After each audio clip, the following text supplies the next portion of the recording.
Good morning. A story flashed in front of my eyes this very morning, all over in a few seconds. But as usual, this speaker will probably take a few moments to try and understand it and sift it out. So here we go. Enjoy.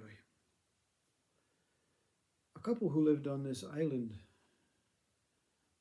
they were both crafters, meaning she was into knitting and textiles and embroidery and spinning and sewing.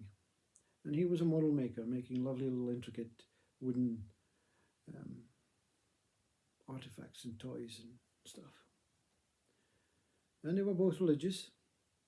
They attended the church on a Sunday, and after Sunday they would go down to the beach and get away from their craft work and their normal work and have a flask of tea on the beach in the ocean.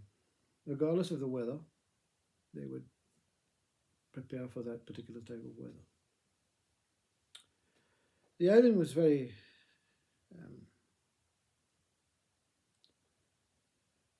sparse with people, but that was okay. They loved their life. They were very fortunate living in a little home. And then one day they had a little girl who followed in Mum's footsteps and also became a crafter and learned the art of textiles through Mum and knitting and beautiful wool and luxurious tapestry and embroidery. And she would join in at the church on a Sunday and the beach, and they would have fun and just talk and laugh. And everything was okay.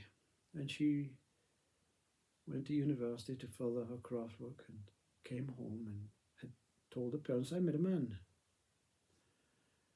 And they said, that's very good.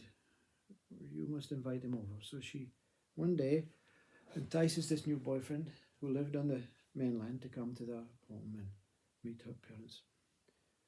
And he was of a completely different character. He liked the city. He liked the idea of socializing and having dancing and fun and alcohol and all that stuff. But he appeared to be very reliant and very determined to continue a relationship and marry their daughter. And which of course they did very soon. And they had a beautiful little small wedding on the island, and 4 of them used to go on a Sunday down off the church and pray, and then down to the beach and share a flask. And he seemed to be enjoying this, but something appeared to be missing in his life. And he said to her one day, I don't like this island life. I need to go and get a job on land again. I need to go and fool myself with people because I'm not into crafts, and I don't want to take up this model making stuff and knitting and be away from the world of enjoyment and fun. He says, I'll go get a job there, but I'll come back every weekend. And her, being of a religious background, said, well, if it's not going to make you happy here, that's fine. We will support you, and we look forward to seeing you on the weekends if that's what you want. But deep down inside, she was quite hot. So off he went, and every weekend he would come back, and he would tell them all about his activities and how wonderful he was in the job, and he was getting promotion and all that stuff. And then very quickly after that, the weekends became fortnights, and then months. And suddenly he was hardly coming home. But he had made his wife pregnant. And she decided I maybe should not tell him because he maybe be forced to coming home. But she said, I have to because he's the father. So one day when he did make that infrequent visit home, she said, look, I'm pregnant. We're going to have a baby girl. The scan shows it's a girl. You always said you wanted a girl. That's wonderful news, he says. That's great. I'll come back much more often. We can I'll make so much money, and then we can make our own little croft and live in the island. And I'll try my hardest to take up model making or something that will keep me at peace with us, and we will begin to start this family. And so her hope was built up. And of course, the opposite happened. He never came back. He couldn't cope with the idea. He couldn't cope with being that simple, basic family. He needed to follow his mind, follow his desires, his wants, his needs. And one day, just before the baby was due, he said, "Look, I'm not going to come home. I've met another woman. I'm really sorry. If you can send me pictures of my daughter, that would be great, but I don't mind if you don't tell her about me. I don't want to be that father that and husband that just gets what they're entitled to. I'm quite happy for you to meet someone else and be happy yourself." Of course, she's distraught. But she can't do anything about it, and she accepts it. And she tells her parents, and the parents says, "Yeah, okay, we'll just have to club together. We'll make sure your daughter or granddaughter is going to be extremely happy. And we'll work out what to tell her when she's old enough." So she has this baby, beautiful little red-haired girl like her dad. She couldn't understand where she got the red hair from. And Mom said when she was about 4 or 5 years old, your dad lives in another place and he loves you. And one day you may want to meet him, and that's okay. And but for now, it's up to you what you want to do with your life. We're going to support you. And of course, she loved her mom and her grandparents, and she became another crafter, another textile. Like her mom and her grandma, she started knitting, and they went to the church every Sunday and down to the beach after for a flask of tea, the 4 of them. And they managed to get by and forget about the dad. And everything seemed to be okay as she grew up to be 8, 9 years old. And one day they went to the church, and Mum never turned up. She said she had some shopping to do and she would be late. And of course they went to the beach, and she never turned up to the beach either. And then they went home and they found she had taken her life. No one really expected it. No one knew why, but she took her life. She left a note saying, "Look after this beautiful girl. I can't cope with this life. I can't cope. I don't know what I've done wrong, but I'm sure God will look after me. And I'll make sure that I look down upon you and make sure God looks after you three. I love you." And the parents were distraught, absolutely distraught. They'd lost their son-in-law, now they'd lost their daughter. But a couple of days after Mum had taken her life, the little girl had come into the room while the parents were trying to plan the funeral, and she said, "Look, Mum visited me last night. What she wants is, she wants you, Grandma, to make her the most beautiful woolen textile coloured jumper so that she can wear it in her coffin, and she wants me to make a lovely little pair of pink gloves to match. I think I'm able, Grandma. I think I can make gloves. And she wants you, Granddad, to make some sort of little artifact, a little symbol, a little emblem to put on her coffin. As it goes into the ground, she'll be able to see." And the 2 old couple were completely overawed by this girl's drive. "We have to," she says. "We can't go on crying. Mum's safe. Mum's with God. She's came to see me. That's what she wants. We must follow her wishes. I love my mum, and we love doing stuff for each other. We love making stuff. And then she wants us to go to the ocean and sing her favorite song and have a flask of tea after the funeral." And the 2 grandparents are kind of shocked into, "Yeah, that's a great idea. Let's do it."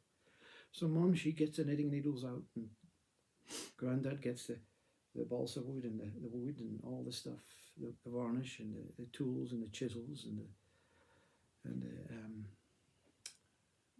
hacksaws and blades, and starts making some sort of emblem. And the little girl makes the gloves. And on the day of the funeral, they dress Mom up with this beautiful, incredibly colourful, wonderful woolen jumper. And Dad puts the emblem on the coffin, glues it on, finishes it up, and it says what it had to say, what they wanted to say. And finally, the girl puts the gloves on Mum's hands, puts him up to her heart, and says, "Now, Mum, you're going to be cozy, and I'll see you one day, and I'll recognize you, Mum. And God was going to go look after you." So they get the funeral over, and they go down to the beach, and they're crying, but they're happy. And they have a flask of tea, and the sun comes out from behind the clouds, and they think, "Look, that's Mum peeping. She's happy. We've done what we set out to do." So the grandparents, they adopt the child, and they get on with life, and everything goes back to a kind of normality, and they return to the craft work, and they go down to the ocean every Sunday after the church, and they have a flask of tea, and they remember Mum, and they speak about all school things that the girl's going through and all that stuff. And about 3 years passes, and suddenly the grandmum gets a call from the hospital, and the hospital doctor says, "I'm sorry, but your granddaughter has a form of cancer, and it's not curable, and she only has a short time to live."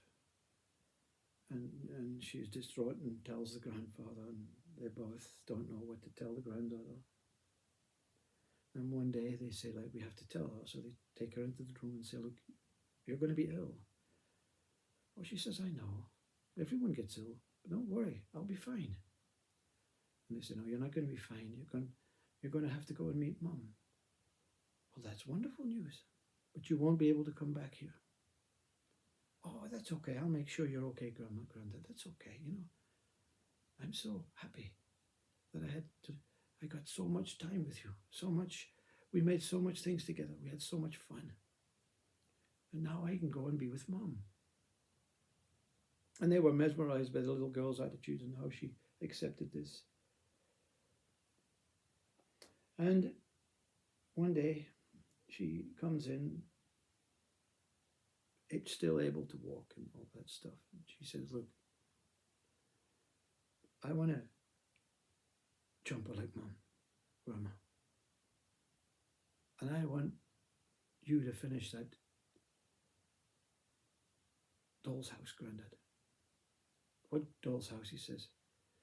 She says, "The one you've been making for me. I know it was going to be a surprise, but you haven't been working on it since you told me about my illness.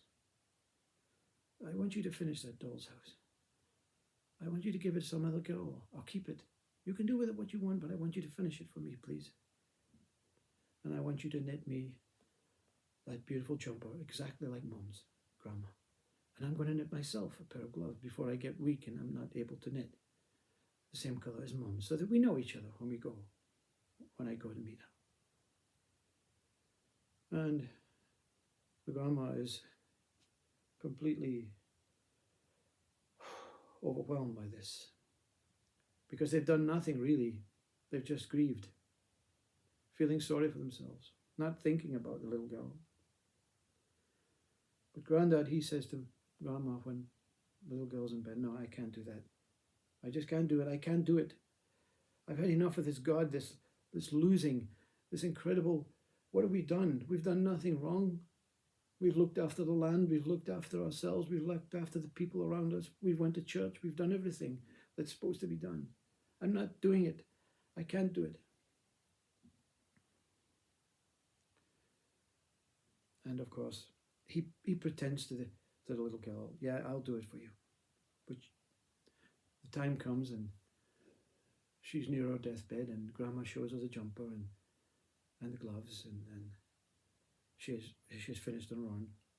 And she's lying in the bed in white face with a little smile, saying, "Thank you, Grandma. Put it on now, please, put it on now." "What about my doll's house, Grandad?" he says. "Oh, it's down in the shed. It's finished. It's beautiful. It's complete. But it's too big to show you, I don't want to break it. I don't want to take it up. And you're too weak to go down." She says, "That's okay, Grandad. Thank you very much for finishing it." And she passes away. And of course, after the funeral, the couple, they find it very difficult to be on their own and follow that positive approach. But the grandma, she's religious. She goes to church with the granddad, and he stops going and he starts drinking heavily. He starts drinking to the extent that he doesn't lift his tools up or anything. He just sits and stares out at the sky with tears rolling down his eyes and alcohol by both sides, and he never goes back to church. And she says, "Come on, we must do it for." No, he says, I don't want to do anything more. I just want to. I don't want to. It's not fair. You told her lies, he says. You have to finish it. No, he says, I don't care about finishing anything. I don't care about this life, this God, this stuff. I'm not doing it. And she begins to lose hope and lose faith and misses church for a couple of days, a couple of weeks. And then one day she says, I have to make one last attempt. She puts her knitting needles down, goes to church, and has a little prayer. Please help my husband. Please let us be at peace. We've experienced so much loss and we accept that loss, but let us be at peace, please. And she finds her way after the church going down to the ocean on her own. And she again looks into the ocean and says, I ask you, please, Lord, please help my husband. That's all I ask. Just enough to get us through this life, so that we can feel as if we have at least tried. And nothing happens. And she sighs and goes back to the house, and I'll go make him some tea. But he's nowhere to be seen. She says he must be at the bar. The last 4 weeks he's just been at the pub and coming home and drinking more alcohol, and then going down to the shed and drinking more alcohol, and then falling asleep in the shed. But I'll make him tea for when he comes home. So she makes a beautiful fish pie. And when she's cooking, she looks out the window as it gets dark, and she sees a light on in the shed at the bottom of the garden. Oh, she says, he's down there. He's been drinking there all day, probably. I'll go take the fish pie down, because he won't be able to get up, and I hope he's able to eat it. She goes down, and expecting the worst, she opens the door, and the husband is on his knees. And she says, oh my God, he's so drunk, he's on the floor. And she sees his arm moving back, and there's a filing noise, and he looks up and he says, I'm finishing the house. And she falls to her knees and cries. That's great. I have to do it, he says. Something happened today. Something really woke me up and said, why would you spend this life knowing you'd lied to such a beautiful, incredible little girl? I have to finish this house. And she says, look, I made you some fish pie. And he says, that's great. I haven't been drinking all day. Will you help me finish the house? She says, me? Can you make curtains and a bedspread with your little beautiful needle sewing and embroidery? And we can make it all, and carpets and all that stuff, so we can make it so beautiful. I want to make this the best doll's house in the world. And she says, of course I can. So they get together, and he no longer goes to the bar and drinks alcohol. He spends every minute of every day trying to finish this house. And it's incredible on its completion. And one day they go down and he says, it's done. And she says, this is the moment that our little granddaughter was waiting for. And they walk into the shed and he opens it up. It's got 4 sections, and inside is this incredible palace, this incredible, beautiful, intimate house that holds everything about his granddaughter. Every little thing. little drawings, little sketches on the walls. It's like her life. And they hug each other, and she says, you know, darling, I'm so proud of you.